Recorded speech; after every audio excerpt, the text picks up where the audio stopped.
National education policy 2020 अंमलात आणण्याचा निर्णय केंद्र सरकारने घेतलेला आहे। आपले आदरणीय पंतप्रधान नरेंद्र मोदी साहेबांनी PM श्री शाळा करण्याचा निर्णय या देशामध्ये घेतलेला आहे। आपल्या राज्याचे सन्माननीय मुख्यमंत्री साहेबांचा मानस आहे की CM श्री शाळा ह्या आपल्या राज्यामध्ये व्हाव्या।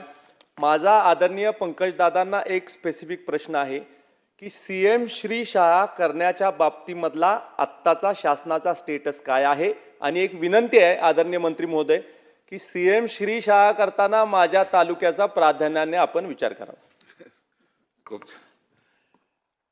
अध्यक्ष महाराज, देशाचे प्रधानमंत्री सन्माननीय नरेंद्रभाई मोदी यांनी आपल्या देशातल्या विशेष करून शासकीय शाळा यांचा दर्जा वाढविण्याकरिता देशातल्या काही सरकारी शाळांची निवड केली आणि PM श्री शाळेच्या माध्यमातून त्या ठिकाणी त्या शाळा विकसित करण्यात आल्या।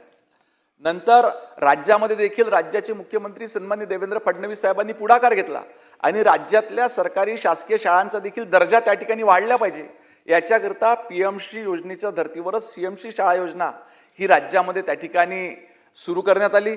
याचा प्रस्ताव देखील तयार करण्यात आला। जवळजवळ राज्यातल्या 4800 शाळांचा निवड त्याच्याकरता करण्यात आली।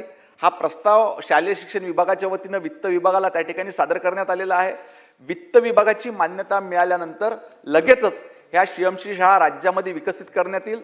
दुसरा, आमचे मित्र सन्माननीय अतुलदादा भोसले यांनी जी मागणी केली की ह्या CM श्री शाळेमध्ये कराड तालुक्यातील त्यांच्या मतदारसंघातील शाळेचा समावेश करण्यात यावा, निश्चितपणे कराड तालुक्यासोबतच या ठिकाणी साताऱ्याचे आदरणीय शिवेंद्रराजे महाराज देखील बसले आहे। सातारा जिल्ह्यातल्या एकंदरीत शाळांचा देखील समावेश त्याच्यामध्ये करण्यात येईल। लक्षवेधी क्रमांक 8 श्री चंद्रकांत नवघरे।